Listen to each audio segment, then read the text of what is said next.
Hello बच्चों, आप सभी का स्वागत है आपके अपने यूट्यूब चैनल कंपोजर पर। तो आज की वीडियो में देखेंगे क्लास 10 के चैप्टर नंबर 9 के सारे मोस्ट इंपोर्टेंट क्वेश्चन जो कि आपके प्रीवियस बोर्ड एग्जाम्स में अभी तक पूछे जा चुके हैं। तो देर न करते हुए ले चलता हूँ सीधा आपको क्वेश्चंस पर। जैसे कि आप यहाँ पे देख पा रहे हैं, चैप्टर आपका कौन सा है, 9, और इसका नाम आप क्या देख पा रहे हैं यहाँ पे, त्रिकोणमिति के कुछ अनुप्रयोग और सम एप्लीकेशंस ऑफ ट्रिग्नोमेट्री। तो इसके जो मोस्ट इंपोर्टेंट क्वेश्चंस बच्चों आपके एग्जाम में आते हैं, हर साल एक क्वेश्चन आपका, देखो पहले तो 6 नंबर का आता था, इस बार हो सकता है ये 5 नंबर का देखने को मिले, ठीक है, क्योंकि थोड़ा सा चेंजेस इस बार आपके जो मार्क्स डिस्ट्रीब्यूशन हुआ है, तो थोड़े से चेंजेस देखने को आपको मिलेंगे इनमें। तो एक क्वेश्चन तो आपका 100% यहाँ से आएगा ही आएगा। तो कोशिश करिएगा कि जितने क्वेश्चन इसमें मैं आपको बताऊंगा सभी क्वेश्चंस को आप अच्छे से प्रिपेयर कर लेंगे। कोई क्वेश्चन अगर आपको नहीं क्लियर होता है तो आप कमेंट बॉक्स में जरूर बताएंगे, और फिर नेक्स्ट वीडियो जब भी आएगी मैं आपका वो डाउट क्लियर कर दूंगा। तो चलते हैं, देखो मोस्ट इंपोर्टेंट जो कि सबसे पहला क्वेश्चन है, आप लोगों ने बुक में भी ये क्वेश्चन देखा होगा। तो क्वेश्चन पढ़ते हैं, फिर उसका सॉल्यूशन देखेंगे वन बाय वन, और थोड़ा सा बेसिक कॉन्सेप्ट भी आपको इसी क्वेश्चन में क्लियर करा दूंगा, जो आपके आने वाले क्वेश्चंस में भी बहुत काम आने वाला है। ठीक ठीक है, अगर आपको थोड़ा सा बेसिक कॉन्सेप्ट क्लियर हो जाता है तो आप कोई भी क्वेश्चन आ जाए इस चैप्टर से तो आप इजिली कर पाएंगे। तो पहला क्वेश्चन है, आंधी आने से एक पेड़ टूट जाता है और टूटा हुआ भाग इस तरह मुड़ जाता है कि पेड़ का शिखर जमीन को छूने लगता है, और इसके साथ ही 30 डिग्री का कोण बनाता है। पेड़ के पाद बिंदु की दूरी जहां पेड़ का शिखर जमीन छूता है 8 मीटर है। पेड़ की ऊंचाई ज्ञात कीजिए। आई होप कि क्वेश्चन को आपने अच्छे से पढ़ लिया होगा। ठीक है, अब इसको ले चलते हैं हम उठा करके एक साइड में, और उसके बाद फिर हम इस क्वेश्चन को अच्छे से इसका सॉल्यूशन देखेंगे। ठीक है, तो देर न करते हुए पहले क्वेश्चन का करते हैं सॉल्यूशन स्टार्ट। तो सबसे पहला काम है कि आपको डायग्राम बनाना आना चाहिए, और डायग्राम बनाने से पहले थोड़ा सा मैं आपको बेसिक कॉन्सेप्ट यहाँ पे क्लियर कर दूं। देखो इस एक्सरसाइज में 9.1 चैप्टर 9 में आपको दो चीजें ज्यादा देखने को मिलेगी। एक है आपका अवनमन, ठीक है, और एक आपका उन्नयन। इन दोनों का डाउट क्लियर कर लो। अवनमन का मतलब होता है ऊपर से नीचे, ऊपर से नीचे, और उन्नयन का हो जाएगा आपका नीचे से ऊपर। ठीक है, ये चीज आपको थोड़ा सा आपको पढ़ने से पता लग रहा होगा कि ऊपर से नीचे। अब उन्नयन और अवनमन, मान लिया कि कोई व्यक्ति यहाँ पे खड़ा है और ये कोई घर का क्या है, ड्राइंग मेरी इतनी कुछ अच्छी अच्छी नहीं है, सिर्फ समझाने के लिए आप समझ जाएंगे, तो उस लायक मैं बना दे रहा हूँ। मान लो आप यहाँ पर खड़े हैं, ठीक है, और आपको कहा जाता है कि इस छत पर क्या रखा हो, तो आप सिंपल क्या करेंगे, यहाँ से सीधा आप क्या देखेंगे, छत पर देखेंगे, है ना। तो जब आप यहाँ से ऊपर की तरफ देखते हैं, तब जो हमारी आंख और इस छत पर बनने वाला कोण होगा, वो हमारा क्या हो जाएगा, उन्नयन कोण होगा। ठीक है, जब आप नीचे से ऊपर देख रहे हैं तब आपका जो कोण बनेगा उसको हम बोलेंगे उन्नयन कोण। सारा खेल इसी का है पूरे चैप्टर में। और उसके बाद जब मान लो आप यहाँ छत पर खड़े हैं इस जगह पर, और आपको कहा जाता है नीचे रोड पर क्या है, या नीचे रोड पर देख तुम्हारा दोस्त जा रहा है। तो जब आप ऊपर से नीचे देखेंगे तब जो आपकी आंख और आपके दोस्त के बीच जो बनने वाला कोण होगा वो हो जाएगा आपका अवनमन कोण। क्लियर है। आई होप कि उन्नयन और अवनमन आपका क्लियर हो गया होगा। और उसके बाद उससे जो आपका एक थोड़ा सा और बेसिक कॉन्सेप्ट है वो भी मैं आपको यहाँ पे बता देता हूँ, कि आपको ये चीजें पता होनी चाहिए जो मैं आपको बताने जा रहा हूँ। लंब, आधार और कर्ण पता होना चाहिए बच्चों। अगर ये पता नहीं है, मैं आपको क्वेश्चन बता दूंगा, आप कर लोगे, बट अगर थोड़ा सा बेसिक कॉन्सेप्ट आपका क्लियर हो जाता है तो आप कोई भी क्वेश्चन इजीली कर पाते हैं। अब जो आपका इस चैप्टर में यूज होने वाला है, देखेंगे लगभग जितने भी त्रिभुज आपके डायग्राम बनेंगे सब आपके त्रिभुज के रूप में, ट्रायंगल के रूप में आएंगे, और सभी समकोण त्रिभुज आपको मिलेंगे। कोई भी ऐसा क्वेश्चन नहीं होगा जहां पे आपको समकोण त्रिभुज नहीं मिलेगा। तो अब समकोण त्रिभुज के बारे में आपको जो चीजें पता होनी चाहिए वो आप देख लीजिए, कि जहां 90 डिग्री एंगल बन रहा है उसके सम्मुख वाली जो भुजा होगी वो आपकी होगी कर्ण। ये हो जाएगा बच्चों आपका लंब, और नीचे हो जाएगा आपका आधार।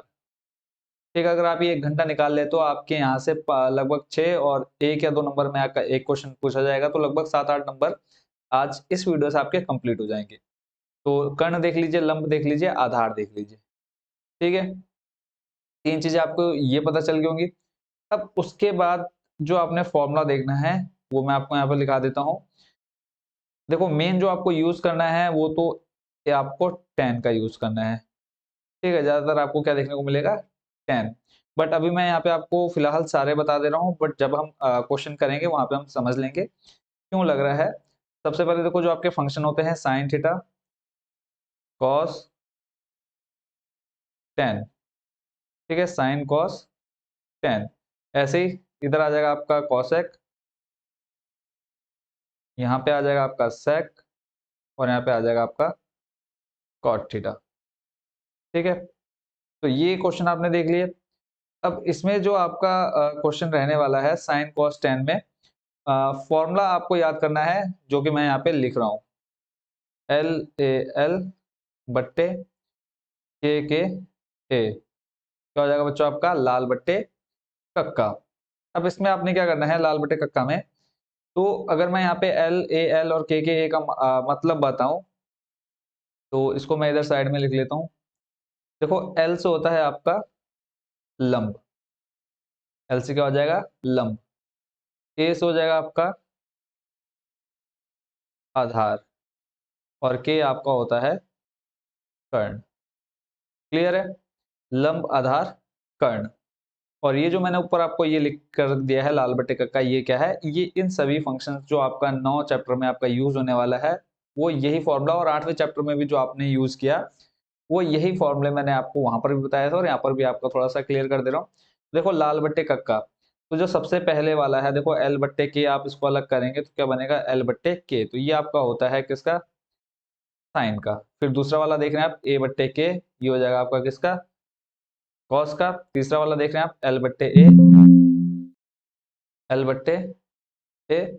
ऐसे ही फिर जब आप इसको उल्टा कर देंगे, यानी देखो ऊपर लाल बट्टे कक्का है, अब इसको आप क्या कर देंगे कक्का बट्टे लाल, तो ये हो जाएगा बच्चों आपका क्या। अब देखो सबसे पहले क्या है के बट्टे एल, तो ये हो जाएगा किसका कौसे का के बट्टे एल। दूसरा है आपका के बट्टे ए, तीसरा है आपका ए बट्टे एल। ठीक है, अब ये देखो फॉर्मूला आपका बनकर के आ गया किसका कंप्लीट, जो आपको इस पूरे चैप्टर में आपको देखने को मिलने वाले हैं। फॉर्मूला कहाँ से आपने याद किया लाल बट्टे का आपने देख लिया, और एल मतलब लंब होता है, ए मतलब आधार, के मतलब कर्ण, तो साइन का क्या हो जाएगा लंब बट्टे कर्ण, कॉस का हो जाएगा आधार बट्टे कर्ण, टेन का हो जाएगा आपका लंब बट्टे आधार। ऐसे ही कॉसेक का कर्ण बट्टे लंब, सेक का कर्ण बट्टे आधार, और कॉट का हो जाएगा आधार बट्टे लंब। ये कॉन्सेप्ट आपका क्लियर हो गया। अब आपको क्या करना है सीधा क्वेश्चन पढ़ना है और सॉल्यूशन स्टार्ट कर देना है। अगर आपको इतनी चीजें समझ में आ गई तो कोई भी क्वेश्चन आपके लिए टफ नहीं रहने वाला है। मैंने आपको एक डायग्राम आ जाना चाहिए बनाना। थोड़ा सा आप क्या लिखेंगे, लिखेंगे खुद से जो चीज आपको क्वेश्चन में दे रखी है। ठीक है, जो चीज आपको क्वेश्चन में दे रखी है वो आपने लिख देना है कि एक पेड़ टूट जाता है और 30 डिग्री का कोण बनाता है, और यहाँ से ये इतना 8 मीटर की दूरी पर है। तो सबसे पहले हम क्या बना लेते हैं एक पूरा पेड़ बना लेते हैं।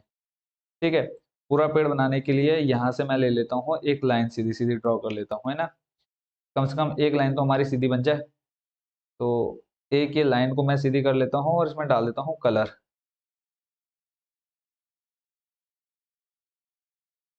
क्लियर है, अब इस लाइन में थोड़ा सा इसको और कर लेता हूँ मोटा। क्लियर हो गया, एक लाइन ये आपकी क्या हो गया, ये आपका पूरा क्या हो गया पेड़ हो गया। अब क्या है क्वेश्चन क्या कह रहा है कि एक आंधी आई, आंधी आने से आपका क्या है वो पेड़ बीच से टूट गया है, बीच से कहीं से भी टूट गया है, और ये जब टूटने के बाद क्या कर रहा है नीचे जमीन को छू रहा है। किसको छू रहा है जमीन को छू रहा है। तो जमीन आपकी मान लो पेड़ आपका यहाँ से खड़ा है तो ये जमीन को टच कर रहा है, जो पूरा पेड़ है जमीन को टच करते हुए जा रहा है, यानी यहाँ से गया। और जहां से ये टूटा ये क्या कर रहा है नीचे जमीन को कहीं, जब ये टूटेगा तो बच्चों कहीं ना कहीं ये क्या करेगा जमीन को टच करेगा। ठीक है, तो यहाँ से हम इसको मान लेते हैं कि यहाँ से ये टूट गया। क्लियर हो गया इतना आपका। जब ये यहाँ से टूटा तो क्वेश्चन कह रहा है कि मुड़ जाता है और पेड़ का शिखर जमीन को छूने लगता है, यानी ये जो ऊपर वाला हिस्सा है वो टूट गया, इतना हिस्सा वो कहाँ गया नीचे आ गया। तो हम ये समझ सकते हैं कि ये जो टूटा हुआ हिस्सा है वही ये ऊपर का हिस्सा है, यानी यहाँ से ऊपर का हिस्सा इधर वाला हिस्सा हो जाएगा। ठीक है, तो अब आगे क्वेश्चन में जैसे कहा है बच्चों आपसे कि छूने लगता है इसके साथ 30 डिग्री का कोण बना रहा है, यानी यहाँ पर जहां ये छू रहा है नीचे जमीन को कितने डिग्री का कोण बन रहा है 30 डिग्री का कोण बना रहा है। पेड़ के पाद बिंदु की दूरी, पेड़ के पाद बिंदु की दूरी यानी यहाँ से जहां पेड़ का शिखर जमीन छूता है 8 मीटर है। शिखर कहाँ पे जमीन को छू रहा है, इस जगह पर। ये टोटल कितने मीटर का है, 8 मीटर का है। देखो जो जो बच्चों क्वेश्चन में कहा था मैंने वही यहाँ पर बनाया भी है, और इसके अलावा कोई चीज एक्स्ट्रा यहाँ पे मैंने नहीं लिखी है। क्वेश्चन में कहा ये टोटल कितना है, 8 मीटर का है। तो अब इसमें देखो क्वेश्चन में हमसे ये चीज दे रखी है और बोला है पेड़ की ऊंचाई ज्ञात करो। अब पेड़ की ऊंचाई यानी हमें क्या निकालना है, एक तो ये वाला हिस्सा निकालना है और एक ये वाला हिस्सा निकालना है। लास्ट में हम क्या करेंगे, इस वाले हिस्से को और इस वाले हिस्से को दोनों को जोड़ देंगे, तो टोटल हमारा क्या आ जाएगा पेड़। देखो ये जो ऊपर वाला हिस्सा यही तो नीचे लगा है, तो अगर हम इसको प्लस इसको कर देंगे तो ये पूरा पेड़ की ऊंचाई निकल करके आ जाएगी। बस अब हमें यही दो चीजें निकालनी है। तो सबसे पहले हम इसको मान लेते हैं ए बी सी। अब यहाँ पे आप देख लो क्या बन रहा है, 90 डिग्री एंगल बन रहा है। तो अब आप इजिली कह सकते हैं कि सामने वाला क्या है, कर्ण। ठीक है, ये हो जाएगा लंब और ये हो जाएगा आधार। लिख लेता हूं मैं यहाँ पे, कर्ण, लंब और आधार। क्लियर है। बट यहाँ पे आपका देखो एंगल कहाँ पे बन रहा है, इधर बन रहा है। कहाँ पे, इस सी पर बन रहा है। तो इसकी जो अगर 90 डिग्री नहीं है तो इसकी सम्मुख भुजा क्या हो जाएगी, लंब। ये हो जाएगा कर्ण और ये हो जाएगा आधार। तब भी यहाँ पे आपको कंफ्यूज नहीं होना। तो ये आपकी क्या बन गई, टोटल डायग्राम बन गया है इस क्वेश्चन का। अब आ जाते हैं हम फॉर्मूले पर। सीधे सीधे आपको क्या लगाना है, देखो 30 है। अब आपको क्या निकालना है, एक ये वाली भुजा निकालनी है यानी कर्ण निकालना है, आधार दिया है। अब यहाँ पे लिख लेते हैं, कर्ण दिया है, आधार निकालना है। और दूसरी चीज आपको क्या निकालनी है, उसको मैं यहाँ पे साइड में लिख लेता हूँ। कर्ण दिया, आधार निकालना है। फिर आपको जब आप ये करेंगे तो कर्ण मिल जाएगा, या फिर आपको क्या निकालना है, आधार दिया है, लंब निकालना है। ये बच्चों आप ऊपर नीचे लिख सकते हैं, कोई फर्क नहीं पड़ता है। आधार को आप ऊपर ले जाओ, कर्ण को नीचे ले जाओ, आधार को नीचे, लंब को ऊपर, कोई फर्क नहीं पड़ता है। अब इसका सॉल्यूशन देखो कैसे हम करेंगे। सिंपल आपने ये देख लिया कि आपको क्या निकालना है, कर्ण, जो भुजा दे रखी है। अब देखो कर्ण बट्टे आधार, ठीक है, कर्ण बट्टे आधार। या फिर आप पहले क्या कर लो, आप चाहे ए बी निकाल लो चाहे ए सी निकाल लो। अब देखो कर्ण बट्टे आधार कहाँ पर है, क्या, कर्ण बट्टे आधार। तो कर्ण बट्टे आधार बच्चों आप देखेंगे कहाँ पर है, सेक थीटा पर है। कहाँ पर, सेक थीटा पर। चलते हैं सीधा, अब यहाँ पे देखो लगा देते हैं त्रिभुज ए बी सी में, त्रिभुज ए बी सी में क्या है बच्चों आपको। अब देखो कर्ण बट्टे क्या चाहिए आपको, आधार, कर्ण बट्टे आधार। अब कर्ण आपका कितना दे रखा है, कर्ण आपका निकालना है, इसको हम ले लेते हैं AC। अब देखो कर्ण बट्टे आधार आपका क्या होता है, सेक थीटा होता है। तो सबसे पहले हम यहाँ पे जो एंगल हमें दे रखा है वो लिख लेते हैं, सेक थीटा बराबर कर्ण आपका क्या हो जाएगा, AC बट्टे आधार आपका क्या हो जाएगा, BC। ठीक है। अब थीटा का मान आपको देखो कितना दे रखा है, थीटा यानी जो एंगल होता है, थीटा को हम क्या बोलते हैं, ये जो एंगल आपको क्वेश्चन में मिल जाएगा आपको हर क्वेश्चन में। तो थीटा का मान दे रखा है 30। यहाँ पे आ जाएगा आपका सेक 30 बराबर AC का मान आपको नहीं दे रखा है, ये आपको निकालना है, बट BC का मान आपको कितना दे रखा है, 8। अब यहाँ पे बच्चों आपको क्या पता होना चाहिए, एक वो टेबल जो आपने याद की होगी, ठीक है, जिसमें आप लोगों ने मान देखे होंगे, sine cos tan cosec cot के, इस तरह से आपने टेबल देखी होगी जब आप बुक पढ़ रहे होंगे NCERT। ऊपर आपको 0 30 45 60, ये एक टेबल आपने याद कर लेनी। अगर आप एक टेबल याद कर लेते तो इजिली आप चैप्टर 8 के क्वेश्चन भी कर पाएंगे। तो अगर आपने बच्चों वो टेबल अभी तक याद नहीं किया तो टेबल को जरूर याद कर लीजिएगा। तो यहाँ पे देखो सेक 30 का मान कितना होता है बच्चों, ये हो जाएगा। देखो इसका सिंपल सा तरीका अगर आप चाहें तो निकाल भी सकते हैं, अगर आपको नहीं पता है तो कैसे निकालेंगे। देखो जो सेक होता है वो किसका उल्टा हो जाएगा, सेक का मान हो जाएगा बच्चों कितना, 2/√3। सिंपल सा अगर आप याद नहीं रख पा रहे हैं तो ये मान याद कर लीजिए, कितना होता है, 2/√3। तो इसको हम यहाँ पे रखेंगे, सेक 30 का मान हो जाएगा 2/√3 और बराबर में आपका AC/8। सिंपल सा देखो मान हमने कोई ज्यादा इसमें मेहनत नहीं की है, सिंपल हमने मान रखा है। यहाँ पे आप क्रॉस मल्टीप्लाई करा दो, यहाँ पे 8 दूनी हो जाएगा 16। अब देखो AC का मान चाहिए तो सिर्फ हम यहाँ पे 8 को इधर लेकर के जा रहे हैं, बट्टे में गुणा में चले जाएगा। यहाँ से आपको क्या मिल गया, AC। यानी आप कह सकते हैं कि आपको जो है आधे पेड़ की ऊंचाई मिल चुकी है, यानी ये जो आपका ऊपर का हिस्सा टूट गया था उसकी टोटल हाइट पता चल गई। अब आपको क्या निकालना है, ये AB निकालना है। आधा हिस्सा मिल गया, आधा हिस्सा निकालना है। अब देखो लंब बट्टे आधार, आधार दिया है, लंब निकालना है, यानी लंब बट्टे आधार या आधार बट्टे लंब, आप जो चाहे कर सकते हैं। बहुत तरीके हैं इस क्वेश्चन को करने के, तो हम सिंपल लंब बट्टे आधार देखते हैं। जब आप देखेंगे लंब बट्टे आधार बच्चों किसका है, यहाँ देखेंगे tan, tan दिया ना लंब बट्टे आधार, तो सिंपल हम क्या लगा लेते हैं, त्रिभुज ABC में, त्रिभुज ABC में tan 30, tan 30 बराबर देखो क्या हो जाएगा, लंब बट्टे आधार, लंब हो जाएगा आपका AB, आधार हो जाएगा आपका BC। tan 30 का मान बच्चों कितना होता है, 1/√3 बराबर, AB का मान आपको निकालना है, इसको आप ऐसे रहने देंगे, BC का मान आपको दे रखा है 8। क्लियर है। फिर से यहाँ पे आप क्रॉस मल्टीप्लाई करा देंगे, 8 बट्टे में इधर चल जाएगा किसमें, गुणा में, तो ये आ जाएगा 8/√3 बराबर AB। अब देखो AB आपका क्या है, इस आधे पेड़ की हाइट है, और इधर जो टूटा हुआ हिस्सा था वो था AC, यानी दोनों चीजें आपकी निकल गई। अब आपको कुल पेड़ की ऊंचाई बतानी है, तो लास्ट में आप क्या लिखेंगे, कुल पेड़ की ऊंचाई,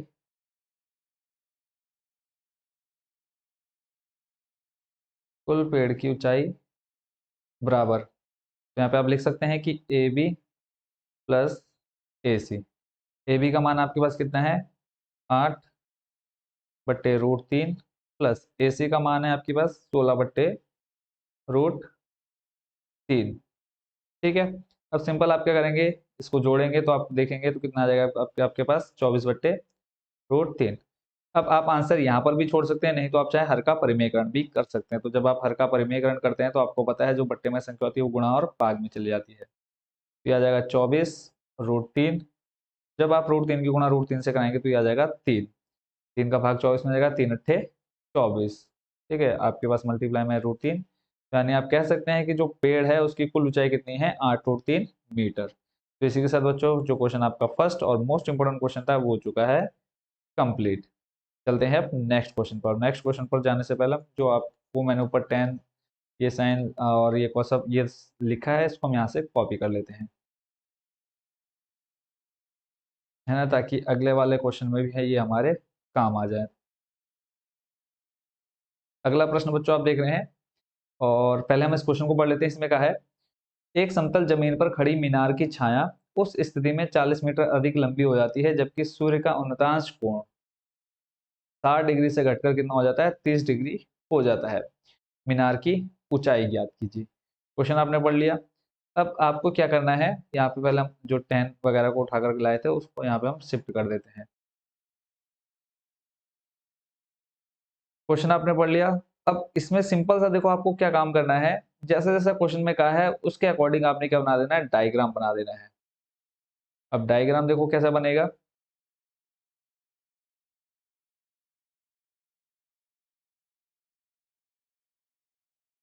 एक समतल जमीन पर खड़ी मीनार, समतल जमीन पर हम पहले तो एक मीनार खड़ी कर देते हैं। मान लिया ये हमारी मीनार है।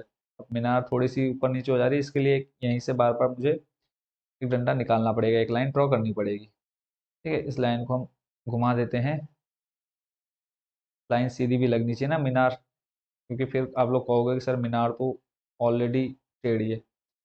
तो मीनार को हम कर देते हैं थोड़ा सा पेंट, रेड कलर। ठीक है। अब ये मान लिया हमने क्या है, एक मीनार है जो समतल जमीन पर खड़ी हुई है। समतल जमीन, नीचे हम जमीन भी आपकी क्या है, एकदम प्लेन है, थोड़ा सा ऊपर नीचे हो जा रहा है।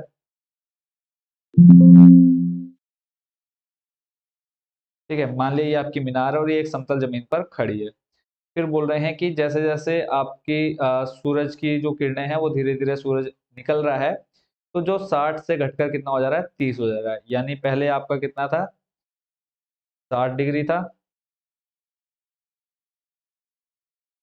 ठीक है, फिर आपका कितना हो जा रहा है, 30 डिग्री हो जा रहा है।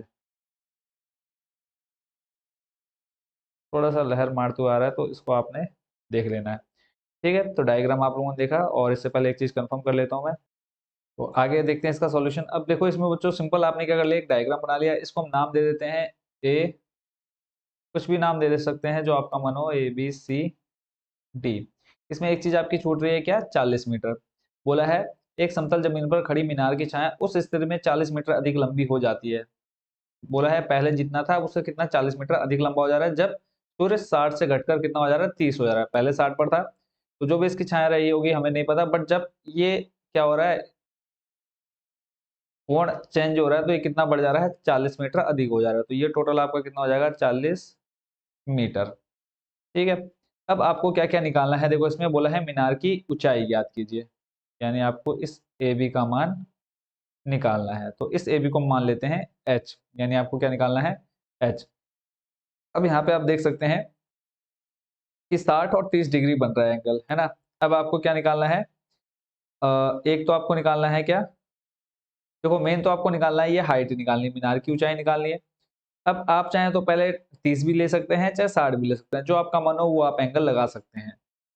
ठीक है, तो हम पहले क्या कर लेते हैं, 60 लेकर के चलते हैं। तो 60 देखो, ये आपका क्या हो जाएगा, लंब। अगर हम इसको इसकी बात करते हो जाएगा लंब। नीचे आपका क्या हो जाएगा बच्चों, आधार। क्या हो जाएगा नीचे, आधार। अभी मैंने आपको पहले ही बता दिया। अब सिंपल देखो, आपको इसमें करना क्या है। अब आपको ये पता चल रहा है कि लंब बट्टे आधार यहाँ पे लगना है ना, क्योंकि आपको लंब निकालना है और आधार आपको नहीं दिया है, क्योंकि आधार अभी आपको मिल जाएगा। तो सिंपल आप लंब बट्टे आधार लगा करके इसको सॉल्व करेंगे। तो पहले हम ले रहे हैं ए बी सी, यानी 60 वाला ले रहे हैं, उसको हम ले लेते हैं त्रिभुज ए सी बी में। जब आप ए सी बी में लेंगे तो आपका लगेगा 10, और थीटा का मान आपको दे रखा है कितना, 30। पहले हम tan थीटा लिख लेते हैं। तो ये होता है आपका लंब बट्टे आधार, यानी ए बी। और आप सिर्फ कितने हिस्से को ले रहे हैं, ये ए बी सी को, तो बट्टे में आधार कितना है, बी सी। क्लियर है।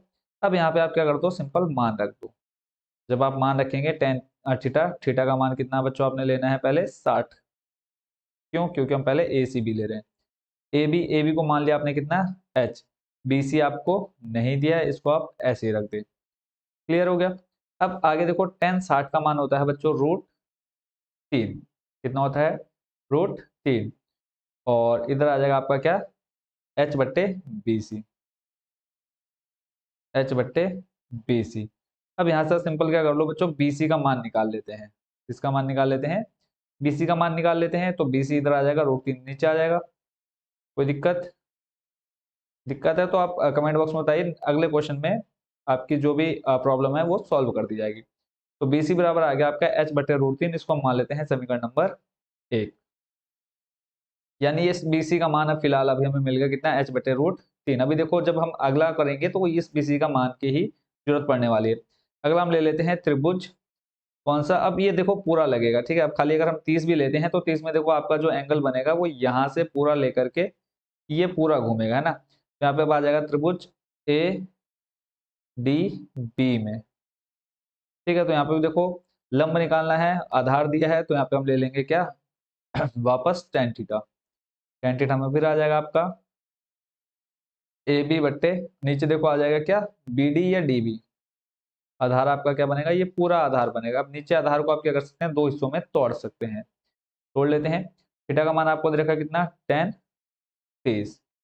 ए बी का मान आपका क्या है, एच माना है आपने, और बी डी को आप लिख सकते हैं B C plus C D. ठीक हो गया। और tan 30 का मान आप लोगों ने अभी तक याद कर लिया होगा। tan 30 का मान होता है कितना बच्चों, 1/√3। एच अपनी जगह पे रहा। बीसी का मान फिलहाल अभी हमारे पास कुछ नहीं है, तो इसको हम अभी बीसी ही रहने देते हैं। अभी ये जो बीसी का मान हमारा एच/√3 है, अब इसको हम बाद में रखेंगे। प्लस सी डी का मान आपके पास कितना है, 40। क्लियर हो गया। फिर यहाँ से अब आपको क्या करना है, इस बीसी का मान निकालना है। तो देखो अब इसको क्या करते हैं, ये दोनों कहाँ चले जाएंगे, ऊपर मल्टीप्लाई में। ठीक है, तो यहाँ से देखो आपके पास आ जाएगा बीसी प्लस 40 बराबर में आ जाएगा आपके पास कितना, एच बट्टे √3। देखो सॉरी, एच बट्टे √3 नहीं, एच√3 आ जाएगा। ठीक है, एच और √3 बट्टे में आ जाएगा आपके पास क्या, कुछ बचेगा आपके पास, देखो ये दोनों चलेगा इधर, और ये आ गया इसके साथ। अभी फिलहाल आपके पास कुछ है नहीं। अब प्लस का 40 है, उधर जाएगा माइनस का 40 हो जाएगा। तो बी सी बराबर आ जाएगा आपके पास एच√3 माइनस का 40। ठीक है, ये हो गया आपका समीकरण नंबर क्या, 2। ठीक है, अब यहाँ पे भी देखो आपके पास क्या है, बीसी है इधर, और इधर आपके पास क्या है, बीसी है। तो यहाँ पे हम ले लेते हैं समीकरण 1 और 2 को बराबर। ठीक है, दोनों समीकरण आप देख पा रहे हैं, तो यहाँ पे हम लिख लेंगे समीकरण 1 व 2 से, समीकरण 1 व समीकरण 2 से। जब हम दोनों समीकरणों को बराबर लेंगे तो हो जाएगा h बट्टे √3 बराबर क्या हो जाएगा h√3 माइनस का 40। क्लियर हो गया। अब सिंपल आपको क्या करना है, इस h√3 को इधर ले जाओ या फिर -40 को आप उधर ले जाओ। आप चाहे h√3 को एक तरफ कर लो और -40 को एक तरफ कर लो, कोई फर्क नहीं पड़ता है। तो -40 को उधर ले जाते हैं और h/√3 को इधर लेकर के आते हैं। देखो माइनस का 40 है, जब हम इसको बराबर की तरह लाएंगे तो ये हो जाएगा प्लस का 40। इधर आपके पास है h√3 और ये प्लस का h/√3 है, तो इधर जब आएगा तो ये हो जाएगा माइनस का h/√3। क्लियर हो गया। कोई डाउट नहीं रहना चाहिए बच्चों आपके मन में। तो 40 तो इधर अब इसमें हम कोई चेंजेस नहीं कर रहे हैं। इधर देखते हैं, देखो बट्टे में √3 है, जब आप इसका हर बराबर करेंगे तो उसके बट्टे में 1 मान लेते हैं हमेशा। हर बराबर करोगे तो कितना आ जाएगा, पूरे के बट्टे में √3 आ जाएगा। और जब √3 यहाँ पे आएगा तो √3 की मल्टीप्लाई बच्चों कहाँ होगी, इस √3 में भी हो जाएगी। होगी या नहीं? ये हो जाएगा बच्चों आपका कितना, h√3 और माइनस आ जाएगा आपके पास h। ठीक है, देखो हर बराबर करने के लिए यहाँ पे h थोड़ा सा अच्छा नहीं लग रहा है मेरे को, तो मैं यहाँ से पहले हटा देता हूँ। ठीक है, तो देखो जब आप हर बराबर करोगे तो ये आ जाएगा h√3 की गुणा इस √3 में होगी, तो ये बन जाएगा कितना, मल्टीप्लाई में 3 माइनस का h, पूरे के बट्टे में आ जाएगा आपके पास √3। क्लियर हो गया। अब अगला स्टेप देखो, आपको यहाँ पे क्या करना है, सिंपल आपको क्या कॉमन मिल रहा है, यहाँ पे h कॉमन मिल रहा होगा, है ना? क्या मिल रहा है कॉमन, h कॉमन मिल रहा है। तो बट्टे में √3 है, इसको आप गुणा में ले जाएंगे तो हो जाएगा 40√3 बराबर में आपको h कॉमन मिल रहा है, तो अंदर बचेगा आपके पास, देखो यहाँ पे इधर तो जब आप h कॉमन लेंगे तो आपके पास बचेगा इधर 3 माइनस, और यहाँ से ये h जब बाहर, ये वाला बाहर आ गया तो यहाँ पे बचा आपके पास कितना, 1। क्लियर हो गया। तो ऐसे देखो h बराबर कितना आ जाएगा आपके पास, 3 - 1 करेंगे तो बचेगा आपके पास कितना, 2। तो इधर आपके पास कितना है, 40√3, और जब आप h का मान निकालेंगे गुणा में 2 है, किसमें आ जाएगा, बट्टे में, और बराबर में कितना है आपके पास h। तो इक्वल में हम लिख लेते हैं h, और 2 से इसमें भाग चला जाएगा, कितना आ जाएगा, 20√3 बराबर h। ठीक है, तो हमें क्या निकालना था, टोटल h का मान निकालना था, तो ये h का मान आपका निकल करके आ चुका है। तो इसमें जो चीज़ आपसे पूछी थी वो अब आप लोगों निकाल चुके हैं। ठीक है, तो सिंपल देखो आपसे क्या पूछा था इसमें बच्चों, हाइट पूछी थी किसकी, इस मीनार की ऊंचाई पूछी थी, यानी h का मान पूछा था। तो मीनार की ऊंचाई आप कितना लिख देंगे, h बराबर कितना, 20√3 मीटर।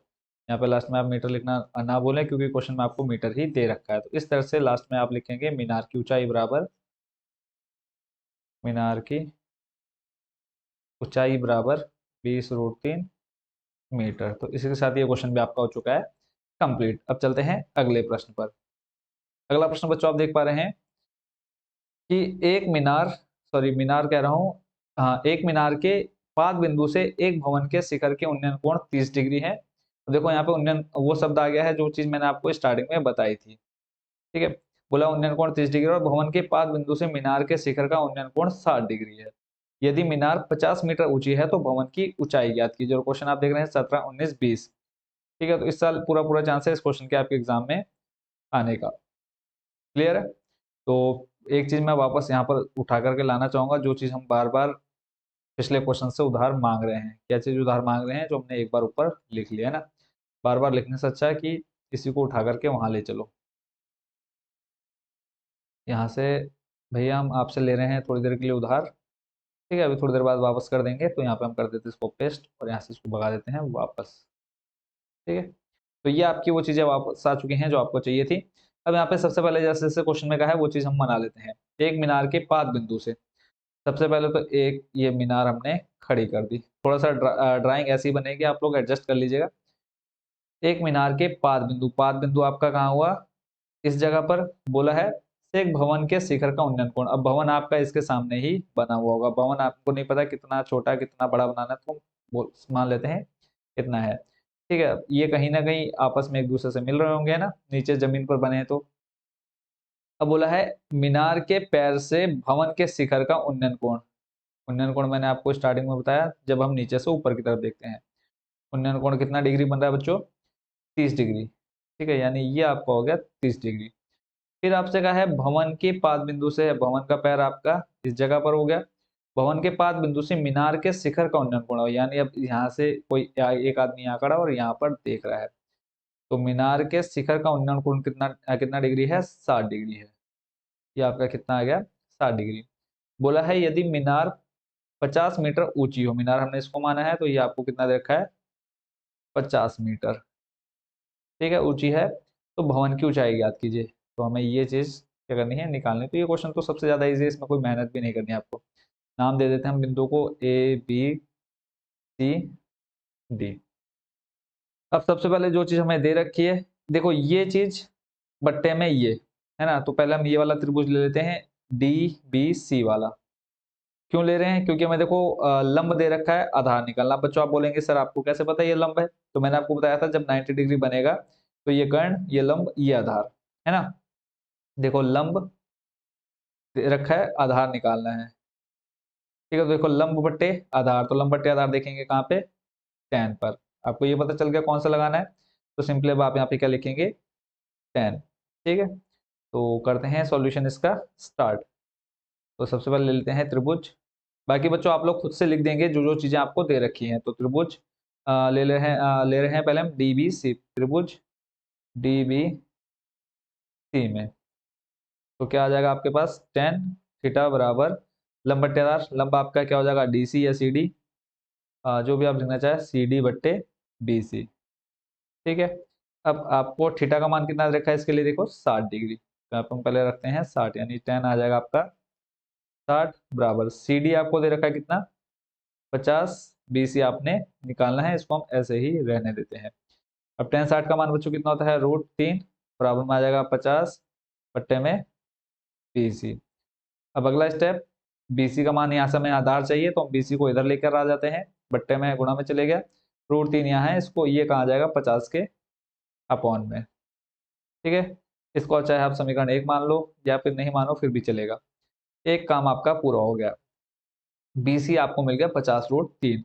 अब आपको ये पता है ये निकालना है। फिर से अगर हम यहाँ देखें तो ये हो जाएगा, आप अगर अब जब आप एंगल कहाँ से देखेंगे, यहाँ से देखो 90 डिग्री है, तो ये आपका कर्ण बनेगा, ये लंब बनेगा, ये आधार बनेगा। चाहे फिर आप एंगल यहाँ से देखें तो अब ये 90 डिग्री नहीं बन रहा, तो इसकी सम्मुख भुजा आपकी क्या बनेगी, लंब, ठीक है। ये हो जाएगा लंब बट्टे आधार, लंब दिया है, आधार निकालना, सॉरी लंब निकालना है, आधार दिया है, तो आप आधार बट्टे लंब भी कर सकते हैं। देखो आधार बट्टे लंब करेंगे cot थीटा आ जाएगा, या फिर लंब बट्टे आधार भी कर सकते हैं, कोई फर्क नहीं पड़ता है। तो हम दोबारा ले लेते हैं त्रिभुज ACB में, त्रिभुज ACB में, ठीक है। कोई फर्क नहीं पड़ता है, चाहे आप लंब बट्टे आधार लें या फिर आधार बट्टे लंब लें, आंसर आपका सेम ही आएगा। तो फिर यहाँ पे हम ले लेते हैं tan थीटा बराबर क्या आ जाएगा इसका, देखो लंब है आपका AB, जब आप क्या लेंगे, कॉट लेंगे, तो कॉट में आ जाएगा BC ऊपर और AB नीचे। तो वही बात घूम फिर करके आनी है, तो हमें कोई फर्क नहीं पड़ता है, आप जिसको चाहे ऊपर नीचे रख सकते हैं। थीटा का मान अब यहाँ पे आपको दे रखा बच्चों कितना, 30 डिग्री, है ना। अब जब हम ये वाला ले रहे हैं तो यहाँ पे आ जाएगा tan 30 बराबर AB का मान निकालना है, AB को हमने मान लिया है H, और BC आपका अभी हमने निकाला है 50/√3। तो आप चाहे तो अब इसको ऐसे ही रहने दें या फिर आप यहाँ पे मान रख लीजिए, ठीक है। तो ये आ जाएगा 50/√3। tan 30 का मान के बच्चों कितना होता है, 1/√3, और जब आप इसको सॉल्व करेंगे तो आ जाएगा √3 H/50। क्लियर हो गया। अब इसको सॉल्व करना बाकी रह गया, सिंपल हमने क्या रख लिया यहाँ पे, BC का मान रखने पर, ब्रैकेट में दिखा देंगे BC का मान रखने पर, BC का मान रखने पर, ठीक है। यहाँ पे हमने BC का मान रख दिया, इसलिए हमने यहाँ पे दिखा दिया। तो ये √3 चल जाएगा, यहाँ मल्टीप्लाई में क्रॉस मल्टीप्लाई करा दो, तो 50 देखो 1 के साथ गुणा में आ गया, √3 की √3 से गुणा कराओगे 3, और गुणा में आपका कितना है H, ठीक है। तो यहाँ पे सिंपल आपका क्या आ जाएगा, H का मान निकालना है, तो ये आ जाएगा 50/3 बराबर में आ जाएगा H का मान निकालना, आप चाहे तो इसके आगे सॉल्व कर सकते हैं या फिर आप इसको यहीं पर भी छोड़ सकते हैं। तो इसी के साथ बच्चों आपका क्वेश्चन ये भी हो चुका है कंप्लीट। आप चाहे तो इसको आगे सॉल्व करें या फिर आप इसको यहीं छोड़ दें। तो लास्ट में आप लिख देंगे ऊंचाई भवन की ऊंचाई बराबर 50/3 मीटर। आप इसको सही बट्टे में भी लिख सकते हैं या दशमलव में भी इसको निकाल सकते हैं। तो इसी के साथ ये क्वेश्चन भी आपका हो चुका है कंप्लीट। चलते हैं अगले प्रश्न पर। अगले प्रश्न पर चलने से पहले क्या उठाएंगे आप, ये जो हमने स्टार्टिंग में थोड़ी सी मेहनत की है इसको उठा लेते हैं भैया, इसको छोड़ना है यहाँ पे खतरा आगे साबित हो जाएगा ना, इसको हम उठा करके ले चलते हैं। सॉरी भैया, आपसे भी हम थोड़ी देर के लिए इसको उधार मांग रहे हैं। तो अगले प्रश्न पर लेके चलते हैं। अगला क्वेश्चन जो आप यहाँ देख पा रहे हैं, पहले क्वेश्चन पढ़ते हैं। किसमें कहा है, एक बहुमंजिल भवन के शिखर से देखने पर एक 8 मीटर ऊंचे भवन के शिखर एवं तल के अवनमन कोण क्रमशः 30 और 45 डिग्री है। बहुमंजिल भवन की ऊंचाई और दोनों भवनों के बीच की दूरी ज्ञात कीजिए। अब यहाँ पे थोड़ा सा आपको क्वेश्चन घुमा फिरा करके दिया गया, बट आपको कंफ्यूज नहीं होना है, क्योंकि हमने पिछले क्वेश्चन से कुछ उधार मांगा है, बस वही हमको यहाँ पे चाहिए होगा। ठीक है, अब इसका सबसे पहले डायग्राम बनाना है। क्वेश्चन आपका 13, 17, 22 में पूछा गया है। बहुमंजिल भवन, बहुमंजिल भवन यानी जिसकी बहुत बहुमंजिल, आप समझ सकते हैं कि इसमें फ्लोर हैं, एक के ऊपर एक फ्लोर बना हुआ है। ठीक है, बोला है एक बहुमंजिल भवन के शिखर से देखने पर एक 8 मीटर ऊंचे भवन के शिखर एवं तल, बोला है एक 8 मीटर ऊंचा भवन है। ठीक है, ये हमने मान लिया कि ये टोटल इसकी हाइट कितनी हो गई, 8 मीटर। ये जैसा क्वेश्चन में कहा, मैं सिर्फ वही कर रहा हूँ, कुछ एक्स्ट्रा अपना दिमाग नहीं लगा रहे हम यहाँ पे। बहुमंजिल भवन हो गया, बोला है इसके शिखर से देखने पर एक 8 मीटर ऊंचे भवन के शिखर, शिखर बोला है पहले, तो यहाँ से हम शिखर से ले चलते हैं एक इसके बहुमंजिल की छत पर। शिखर से देखने पर, ये लाइन तो हमारी सीधी बननी चाहिए थोड़ी, इसके शिखर से देखने पर तथा फिर एवं बोला है तल के अवनमन कोण। अवनमन मैंने आपको बताया था ऊपर से नीचे देखने पर जो कोण बनेगा। अवनमन कोण क्रमशः 30 और 45 है, यानी जो यहाँ से एक एंगल बनेगा यहाँ पर, ये अवनमन कोण, पहले हम छत पर आए हैं तो छत पर आपका कितना डिग्री बनेगा, 30 डिग्री। फिर उसके बाद ऊपर से नीचे हम देख रहे हैं कितना, 45 डिग्री। ठीक है, तो देखो आप बोलेंगे कि सर एंगल तो आपका कहाँ बनेगा, इस जगह पर बनेगा। तो हमेशा क्या होता है, जब भी इस तरह की कंडीशन आती है तो आप एंगल कहाँ ले जाएंगे, नीचे ले जाएंगे, और सेम वही एंगल आपके नीचे से भी देखने पर बनेंगे। देखो जो एंगल यहाँ से यहाँ बनेगा वही एंगल यहाँ से यहाँ भी बनेगा, जो एंगल यहाँ से यहाँ वो एंगल यहाँ से यहाँ बनेगा। तो इसमें आपको कंफ्यूज नहीं होना है। चित्र आपको मिल चुका है। निकालना क्या है आपको, सबसे पहला काम कि बहुमंजिल भवन की ऊंचाई, बहुमंजिल भवन आपका क्या है, ये है ना। तो एक तो हमें इसकी ऊंचाई निकालनी है, इसको हम मान लेते हैं h। ठीक हो गया। फिर उसके बाद आपको क्या निकालना है, दोनों भवनों के बीच की दूरी, यानी ये भी आपको निकालना है। इसको हम मान लेते हैं x, नाम दे देते हैं सबसे पहले a, b, c, d और e। अब एक बात अगर आप देखें तो जो ये x होगा, यानी जो यहाँ से यहाँ तक की दूरी होगी वो यहाँ से यहाँ तक भी दूरी होगी, क्योंकि छत और ये एकदम नीचे समान दूरी पर होंगे। तो डायग्राम आई होप कि आप लोग अच्छे से समझ गए होंगे। अब करते हैं इसका सॉल्यूशन स्टार्ट।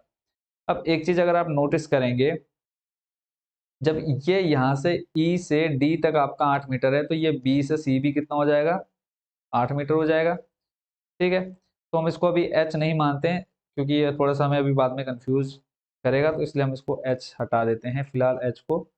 अभी हम इसको दो हिस्सों में लेकर के चलेंगे। तो BC भी आपका कितना हो जाएगा टोटल, 8 मीटर, कहाँ से कहाँ तक, यहाँ से यहाँ तक। और ये आपका ए बी, अभी इसको हम ऐसे का ऐसे रहने देते हैं। यानी आप कह सकते हैं कि अगर हम बी सी और ए बी को मिला करके मतलब जोड़ेंगे तो आपका टोटल इस भवन की ऊंचाई आ जाएगी। अब यहाँ पे आप दोनों को लेकर के एक साथ चल सकते हैं। सिंपल, हम पहले ले लेते हैं किसको, ऊपर वाले को। तो 10 30 वाले को लेकर के सॉल्व, देखो 10 मैं किस लिए लगा रहा हूँ, क्योंकि आपको पता है यहाँ पे एंगल दे रखा है। लिए आपको एक चीज तो आप क्या निकालनी, ए बी आपका क्या बनेगा, लंब। जब एंगल यहाँ पे दे रखा है, देखो इसकी समभुज आपकी क्या बनेगी, लंब। और बट्टे में आपका क्या है, एक्स, एक्स आपका क्या बन जाएगा, आधार। तो कर लेते हैं इसका सॉल्यूशन स्टार्ट। से पहले तो ले रहे हैं हम पहले त्रिभुज, किसमें, A B, sorry A E B में, त्रिभुज ए ई बी में। मोस्ट इंपोर्टेंट क्वेश्चन है बच्चों, ध्यान से देखेंगे इसको आप। ए ई बी में, तो इसमें सबसे पहले आ जाएगा आपका 10, और एंगल है आपका 30, टेन थीटा, सॉरी 10 30 बराबर लंब बट्टे आधार, यानी ए बी बट्टे में आ जाएगा आपका, आप चाहें तो सी डी भी लिख सकते हैं या फिर बी ई भी लिख सकते हैं, कोई फर्क नहीं पड़ता है, क्योंकि दोनों का मान एक्स ही है। अब 10 30 का मान बच्चों कितना होता है, 1/√3। और ए बी का मान फिलहाल अभी हमने कुछ माना नहीं है। और बीई का मान आपने क्या मान रखा है, देखो बीई कहाँ है आपका, बीई बी को आपने मान लिया है एक्स, क्या मान लिया है, एक्स मीटर।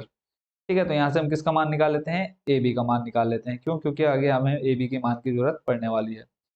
तो ए बी या एक्स का मान निकाल लेते हैं। एक्स का मान अगर हम निकालेंगे तो ये आ जाएगा बच्चों आपका कितना, ए बी, देखो एक्स यहाँ गया और ये जो बट्टे में √3 है वो कहाँ चले जाएगा, इस ए बी के साथ। तो यहाँ पे आ जाएगा √3 A B, √3 A B. Clear है? एक बार आप भी देख लीजिए, 33 का 33 का मान 1/√3 और आपका लंब बटेदार लंब आपका इधर हो जाएगा कितना, लंब हो जाएगा आपका ए बी और आधार हो जाएगा आपका बी ई। बी को माना आपने क्या, एक्स। ठीक है, जो चीज हमने मानी है बच्चों, इसको आप स्टार्टिंग में थोड़ा सा बना करके लिख देना है। जो जो मैंने आपको बोला स्टार्टिंग में, थोड़ा सा आप 2-4 लाइनें लिख देंगे तो आपको और अच्छे से एग्जामिनर कहेगा कि हाँ बच्चा पढ़ करके आया है, तो वो कहीं पर भी आपको अगले क्वेश्चन में भी आपको नंबर देने से हिचकिचाएगा नहीं। तो यहाँ से देखो हमने सिंपल क्या किया है, 1/√3 रखा है, ए बी बट्टे एक्स, एक्स को हम यहाँ ले गए, ये √3 बट्टे में था, गुणा में चले गया। एक चीज कंप्लीट हो गई। फिर हम लेते हैं दूसरा त्रिभुज। कौन सा दे रखा है आपको, त्रिभुज आपका ए सी डी। ठीक है, देखो ये वाला त्रिभुज बनेगा आपका यहाँ से, ये वाला त्रिभुज। एक तो लाइन भी गजब भी बनती है इससे, यहाँ से गए और ये वाला। ठीक है, पहले हमने ये वाला त्रिभुज ले लिया, छोटा वाला, बड़ा वाला ले रहे हैं। यहाँ पे आ जाएगा त्रिभुज ए डी सी में, त्रिभुज ए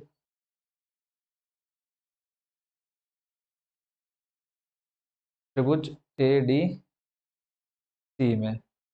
ठीक है, अब यहाँ पे देखो आ जाएगा 10, 45 बराबर, टोटल आपका लंब कितना है इसमें, ए सी हो जाएगा लंब। देखो ऊपर से जब हम लेंगे तो ये पूरा लंब बनेगा, इसके लिए जब यहाँ एंगल है तो इसके सम्मुख भुजा लंब यानी ए सी बट्टे आधार हो जाएगा आपका सी डी। ठीक है, ए सी बट्टे सी डी। 10, 45 का मान बच्चों आपको पता है कितना होता है, एक। ए सी को आप दो हिस्सों में तोड़ लीजिए, कितने हिस्सों में, दो हिस्सों में, A B plus B C लिख सकते हैं। देखो A B plus B C पूरा आपकी क्या बन जाएगी, मीनार या भवन जो भी है ये, बहुमंजिल भवन। तो इसको हम लिख सकते हैं A B plus B C बट्टे में आपका क्या, सी डी, और सी डी को आपने क्या मान रखा है, एक्स। क्लियर हो गया? और यहाँ पे आप देखेंगे बी सी आपको दे रखा है 8, बस ये मान हम यहाँ पे रख देते हैं, एक्स बट्टे में इधर ले जाएंगे गुणा में आ जाएगा। ए बी फिलहाल इसको हम ऐसे रखते हैं, बी सी का मान दे रखा है आपको कितना, 8। ठीक है, जो जो मान आपको दे रखा था वो आपने रख दिया। अब यहाँ पे आपको किसका मान दे रखा है, एक्स का मान दे रखा है। सिंपल आप क्या रखेंगे, एक्स का मान रखने पर, समीकरण 1 से एक्स का मान रखने पर, समीकरण 1 से एक्स का मान रखने पर, एक्स का मान जब आप रखेंगे, एक्स बराबर कितना है आपको दे रखा है, √3 ए बी, √3 ए बी बराबर ए बी प्लस 8। दोनों सेम हो गए, इस ए बी को उठा करके हम इधर लेकर के आते हैं बराबर की तरह, क्योंकि ए बी का मान हम निकालेंगे, लास्ट में हम दोनों को जोड़ देंगे। ठीक है, तो √3 ए बी माइनस का हो जाएगा ए बी बराबर में 8। कॉमन क्या है बोलेंगे आप, ए बी, अंदर बचेगा आपके पास √3 माइनस का 1 बराबर में 8। देखो डाउट नहीं रहना चाहिए आपके मन में बिल्कुल भी। तो यहाँ पे अब अगला अगला काम क्या रहेगा, इस √3 - 1 को ले जाते हैं बट्टे में। ठीक है, तो यहाँ पे आ जाएगा आपके पास ए बी ऐसे ही रहा। देखो अब ये मल्टीप्लाई में, ए बी के साथ मल्टीप्लाई में है, तो ये आ जाएगा 8 बट्टे में √3 - 1। फिर अगला कदम क्या होगा आपका, हर का परिमेयकरण। तो जब आप हर का परिमेयकरण करेंगे तो ये आपका घूम फिर करके आ जाएगा किसमें, माइनस में है तो प्लस में आ जाएगा, √3 + 1। ठीक है, तो आप इसको सॉल्व करेंगे तो आ जाएगा 8 √3 + 1 ब्रैकेट में, और बट्टे में आ जाएगा देखो √3 a - b a + b। ठीक है, a² - b², a का मान है आपके पास √3, तो √3 का स्क्वायर करेंगे बच्चों आप आ जाएगा 3, फिर माइनस a का स्क्वायर करेंगे 1, और इधर बराबर में आपका ए बी। देखो 6 नंबर का क्वेश्चन है और इसमें ज्यादा टफ काम आपको करना नहीं है। तो ए बी बराबर आ जाएगा 8 √3 + 1, फिलहाल अभी ये ब्रैकेट में, बट्टे में आपका आ जाएगा 2। जब आप इसको सॉल्व करेंगे 2 चौको 8। तो ए बी जो आपको मिला, ए बी बराबर आएगा बच्चों आपके पास 4। ठीक है, ब्रैकेट में √3 + 1, और बट्टे में आपके पास फिलहाल कुछ नहीं है। ठीक है, ये किसका मान आ गया बच्चों आपके पास, ए बी का। अब आपको निकालना क्या क्या है, क्या क्या निकालना था आपको, ए यानी ए सी यानी इस बहुमंजिल भवन की ऊंचाई। तो तो बहुमंजिल भवन की ऊंचाई को अगर हमें पूरा चाहिए तो क्या करना है, इसमें 8 जोड़ देना है। यानी बहुमंजिल भवन हमारा क्या था, अभी हमने देखा ना कि बहुमंजिल भवन था हमारा A B plus B C. अब हम लिख लेते हैं बहुमंजिल भवन की ऊंचाई, भवन की, बहुमंजिल ना, बहुमंजिल भवन की ऊंचाई, ये आ जाएगा आपका A B plus B C. A B आप अभी आपने निकाला 4√3+1, और बी सी आपके पास कितना था, 8। ठीक है, तो यहाँ पे आप देखेंगे तो आपके पास फिर से क्या कॉमन मिलेगा, यहाँ पे 4 कॉमन मिलेगा, अंदर आपके पास बचेगा √3+1 प्लस, और यहाँ से देखो 4 दूनी 8, 2 बचेगा। जब आप इसको सॉल्व करेंगे तो आपके पास आ जाएगा 4, 2 + 1 हो जाएगा 3, तो यानी √3 प्लस, और यहाँ पे आ जाएगा आपके पास कितना, 3। ठीक है, आप चाहे तो यहाँ से √3 भी कॉमन ले सकते हैं, तो ये आ जाएगा 4√3, अंदर बचेगा आपके पास 1 + √3। ठीक है, ये आपकी क्या होगी, बहुमंजिल भवन की ऊंचाई। क्लियर है। अब एक चीज और आपसे पूछी थी क्या, वो भी देख लेते हैं। बहुमंजिल भवन की ऊंचाई के अलावा बोला है दोनों भवनों के बीच की दूरी, यानी किसका मान, एक्स का मान पूछा था। तो एक्स हमारा कहाँ गया, एक्स था हमारा यहाँ पे देखो ए बी प्लस 8। एक्स हमारा मान निकालने के लिए देखो सिंपल क्या था, √3 AB, यहाँ पे हम मान रख देते हैं। देखो एक्स बराबर √3 AB, यहाँ पे आ जाएगा आपका √3, और ए बी का मान अभी आपने कितना निकाला बच्चों, ए बी का मान देख लेते हैं। ए बी का मान निकाला आपने 4√3+1, 4 ब्रैकेट में √3+1। ठीक है, तो जब आप इस √3 की मल्टीप्लाई अंदर कराएंगे तो ये हो जाएगा 4√3, और इधर आ जाएगा आपके पास √3+1। ये आपकी क्या हो गई, अ, दोनों भवनों के बीच की दूरी है ना। भवनों के बीच की दूरी निकालनी तो लास्ट में यहाँ पे हम लिख देंगे कि दोनों भवनों के बीच की दूरी बराबर 4√3 ब्रैकेट में √3+1, और देखेंगे लगभग दोनों क्या आए हैं, सेम आए हैं। ठीक है, तो इसी के साथ बच्चों ये क्वेश्चन भी आपका हो गया कंप्लीट। एक बार आप चाहें तो इसको पूरा देख लेंगे। ठीक है, देखो क्वेश्चन 6 नंबर में आपका ये 100% एक देखने को मिलने वाला है, और इस क्वेश्चन को आप अच्छे से प्रिपेयर कर लेंगे।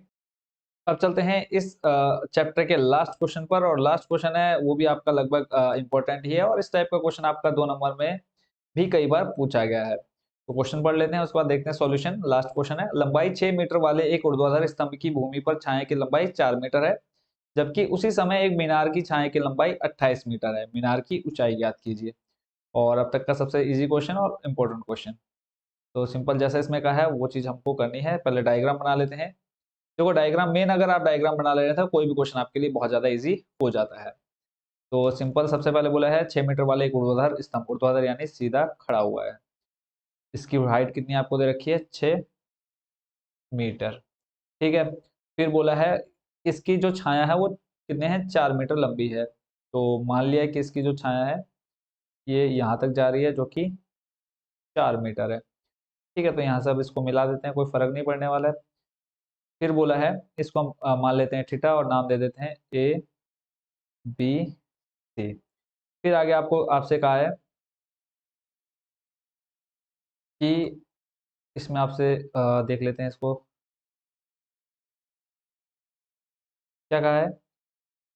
अगला इसमें बोला है और उसी समय, यानी जिस समय ये 4 मीटर है उसी समय इसी के साथ क्या है, मीनार की छाया की लंबाई 28 मीटर है। यानी जो मीनार है इसे हम मीनार मान लेते हैं, इसकी जो लंबाई है वो 28 मीटर है। ठीक है, फिर यहाँ से आपका एक एंगल बनता हुआ हम यहाँ से दिखा देते हैं, थीटा। अब बोला है मीनार की ऊंचाई याद करो, यानी आपको ये निकालना है। इसको हम मान लेते हैं एच, नाम दे देते हैं एबीसी, इसको हमने दे, इसको मान लेते हैं हम पी क्यू आर। दो त्रिभुज आपको दिख रहे हैं, दोनों त्रिभुज में हम दोनों को बराबर लेंगे क्योंकि एक ही समय पर दोनों की छाया बन रही है। तो पहले हम ले लेते हैं त्रिभुज ए बी सी में। ठीक है, त्रिभुज ए बी सी में, त्रिभुज ए सी बी में। जो चीज बच्चों आपको क्लियर ना हो कमेंट बॉक्स में आप जरूर पूछ लीजिएगा। त्रिभुज ए सी, और नेक्स्ट वीडियो जो भी आएगी उसमें आपको उसका सॉल्यूशन आपको और अच्छे वे में एक्सप्लेन कर दूंगा। त्रिभुज ए सी बी में तो देखो सिंपल आपका लंब बट्टे आधार तो आ जाएगा यहाँ पे tan थीटा बराबर लंब आपका दे रखा है ए बी। अब हम ले लेते हैं ए बी बट्टे आधार आपको दे रखा है बी सी। ऐसे इधर ले लेते हैं त्रिभुज पी क्यू आर में, त्रिभुज पी आर क्यू में, ठीक है। यहाँ पर भी आपका देखो हाइट निकालनी यानी लंब निकालना है, आधार दिया तो यहाँ पे आ जाएगा tan थीटा बराबर, अब यहाँ पर एंगल नहीं दे रखा है ना, तो एंगल नहीं दे रखा है तो लंब आपका हो जाएगा पी क्यू बट्टे आधार हो जाएगा आपका आर क्यू या क्यू आर, ठीक है, जो आप रखना चाहें। अब देखो दोनों एक ही समय पर आकृतियां बन रही है, थीटा के मान नहीं दे रखे हैं और यहाँ पे देखो tan थीटा इधर भी है, tan थीटा इधर भी है, तो हम क्या कर लेते हैं दोनों को इक्वल ले लेते हैं। उससे पहले एक चीज हम रख देते हैं जो मान हमें दिए हुए हैं, ए बी का मान आपको दे रखा है 6, बी सी का मान आपको दे रखा है 4 और बराबर में आपका tan थीटा। ऐसे ही इधर आपको tan थीटा दिया है, पी क्यू का मान आपको निकालना है, आर क्यू का मान दे रखा है आपको 28। अब देखो इधर भी tan थीटा इधर भी tan थीटा, दोनों के मान बराबर ले लेते हैं। समीकरण इसको मान लेते हैं समीकरण 1, इसको मान लेते हैं समीकरण 2, तो यहाँ पे आप एक चीज लिख दी है समीकरण 1 व 2 से, समीकरण 2 से, ठीक है। तो समीकरण 1 व 2 से आपका क्या हो जाएगा, यहाँ से आ जाएगा 6/4 बराबर में आ जाएगा आपके क्या h/28। क्लियर हो गया। सिंपल अगला काम जो आपको करना है क्रॉस मल्टीप्लाई करानी है। जब आप क्रॉस मल्टीप्लाई कराएंगे इसकी गुणा यहाँ इसकी गुणा यहाँ, तो ये हो जाएगा 4h बराबर में आ जाएगा 28 गुणा 6। h का मान निकालना है तो 28 गुणा 6 बट्टे में आ जाएगा 4, 4 के पहाड़े में 28 आता है, 4 सत्ते 28, तो h का मान कितना होगा 6 सत्ते 42 मीटर, ठीक है। तो यानी आपसे क्या बोला था किसकी ऊंचाई निकालनी है, एक बार पढ़ लेते जल्दी से। आपसे कहा है मीनार की ऊंचाई ज्ञात कीजिए, तो आप लास्ट में क्या लिख देंगे, मीनार की ऊंचाई बराबर कितना 42 मीटर, मीनार की ऊंचाई बराबर 42 मीटर। कंप्लीट। और आज का जो ये आखिरी क्वेश्चन था वो भी हो चुका है कंप्लीट। आई होप बच्चों इन सभी क्वेश्चंस को आप अच्छे से समझ गए होंगे। तो मिलते हैं नेक्स्ट वीडियो में। और आप लोगों से रिक्वेस्ट भी है कि जिन बच्चों ने अभी तक चैनल को सब्सक्राइब नहीं किया है, चैनल को जरूर सब्सक्राइब कर लीजिए, ताकि जो भी आने वाली वीडियोस है और बोर्ड एग्जाम की तैयारी आप लोगों को करा रहा हूँ वो वीडियोस आपके पास इसलिए और टाइम रहते पहुंच जाए। और आप सभी को बेस्ट विशेस आपके बोर्ड एग्जाम के लिए, अच्छे से तैयारी करते रहिए। जहां पर भी किसी भी सब्जेक्ट में कोई भी प्रॉब्लम आ रही है तो आप कमेंट बॉक्स में एनी टाइम पूछ सकते हैं। तो सभी को आपको बहुत बहुत शुभकामनाएं और अच्छे से तैयारी करते रहिए। मिलते हैं नेक्स्ट वीडियो में अगले चैप्टर के साथ। Thank you so much watching for this video.